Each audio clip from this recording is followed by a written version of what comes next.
Ala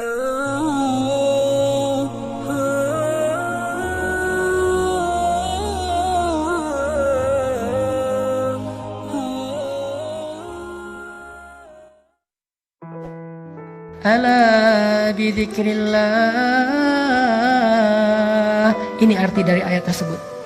Ala bidzikrillah tatma'innul qulub. Bukankah ketika kita mengingat Allah hatinya harusnya menjadi tenang? Itu ciri orang yang beriman. Ketika kita galau, tenang aja ada Allah. Tenang, berarti masih beriman. Ketika kita ada sesuatu yang membuat kita khawatir, resiko atau ancaman, tiba-tiba kita bilang, ya udah deh, serahin aja sama Allah. Tenang, berarti dia orang yang beriman. Kenapa? Innamal mu'minun idza dzukirallahu wajilat qulubuhum wa idza tuliyat 'alaihim ayatuhu zadathum imana wa 'ala rabbihim yatawakkalun. Orang beriman kalau disebut nama Allah langsung tergerak hatinya untuk makin mantap. Wajilat itu hatinya bergairah kembali. Yang tadi itu udah kayak udah mau mati tuh, hatinya udah lemah, tiba-tiba bergairah lagi. Detak jantungnya udah mulai normal lagi. Kenapa? Ada nama Allah.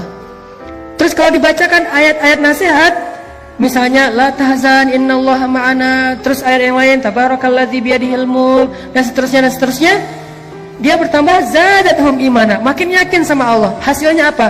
Wa 'ala rabbihim yatawakkalun. Ya udah, serahin aja deh sama Allah. Inilah teman-teman yang disebut dengan ats-tsiqah billah. Bisakah adegan ini kita terjemahkan dalam kehidupan kita sehari-hari? Dalam semua masalah kita, pilihan hidup, kemudian rasa tidak nyaman di dalam hati, kekhawatiran kita tentang masa depan, ketika kita lulus kuliah mau kerja apa, ketika kita mungkin dikeluarkan dari sebuah pekerjaan, atau kita harus memilih resign duluan karena nggak cocok dengan pekerjaan itu, atau yang sekian banyak. Apakah kita bisa diingatkan dengan nama Allah oleh seseorang, pasangan mungkin, teman mungkin? Kalau istri kita bilang, "Pak, gak usah khawatir, Allah tahu apa yang Papa lakukan. Allah pasti bersama Papa." Alhamdulillah, tenang jadinya ya. Teman kita bilang, "Udah tenang aja bro, serahin aja sama Allah." Alhamdulillah, saya serahin aja sama Allah. Itulah mukmin, dan itulah orang yang nanti di akhirat akan termasuk di antara 70.000 orang di antara hamba Allah yang masuk surga bighairi hisab wala azab.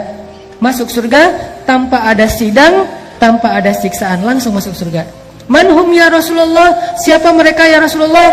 Salah satunya selain orang-orang yang la yatatayyarun wala yaskun wala yastarkun wala yarkun dan seterusnya, yang terakhir apa? Wa 'ala rabbihim yatawakkalun. Orang yang selalu berserah kepada Allah SWT. Ats-tsiqah, percaya sama Allah.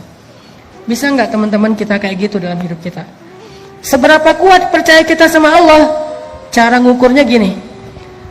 Kalau saya ambil benda kayak gini nih, dalam keadaan normal, ini buah salak, saya lempar ke atas, ada nggak teman-teman yang masih berpikir buah ini nggak akan jatuh ke bawah? Kalau saya lepaskan ini, kira-kira ada yang berpikir nggak akan jatuh Ustaz, saya ragu itu bisa jatuh? Ada? Ada yang meragukan bahwa ini akan jatuh ke bawah? Tidak kan? Semua kita yakin yang namanya benda kalau kita lempar ke atas pasti jatuh ke bawah. Seberapa besar yakin kita terhadap benda itu pasti jatuh ke bawah? 90%? 100%? Sekarang coba bandingkan dengan yakin kita kepada Allah. Harusnya yakin kita kepada pertolongan Allah seyakin kita kepada benda yang kalau dilempar pasti jatuh ke bawah. Gak mungkin gak? Kalau bisa lebih dari itu lebih keren. Segitu aja tuh udah keren. Bisa nggak kita segitu yakinnya sama Allah? Tenang aja udah, kalau sama Allah beres. Kalau sama Allah gampang. Kalau sama Allah pasti bagus. Kalau sama Allah itu pasti ada jalan keluar. Kalau sama Allah itu pasti bahagia. Kalau sama Allah itu yakin. Saya yakin benda yang kalau kita lempar ke atas pasti jatuh ke bawah. Tidak ada satu ruang dan celah pun untuk ragu. Itu baru ats-tsiqah billah. Kalau kita udah ada di tahapan itu, kita akan melihat banyak sekali keajaiban-keajaiban Allah terjadi dalam hidup kita.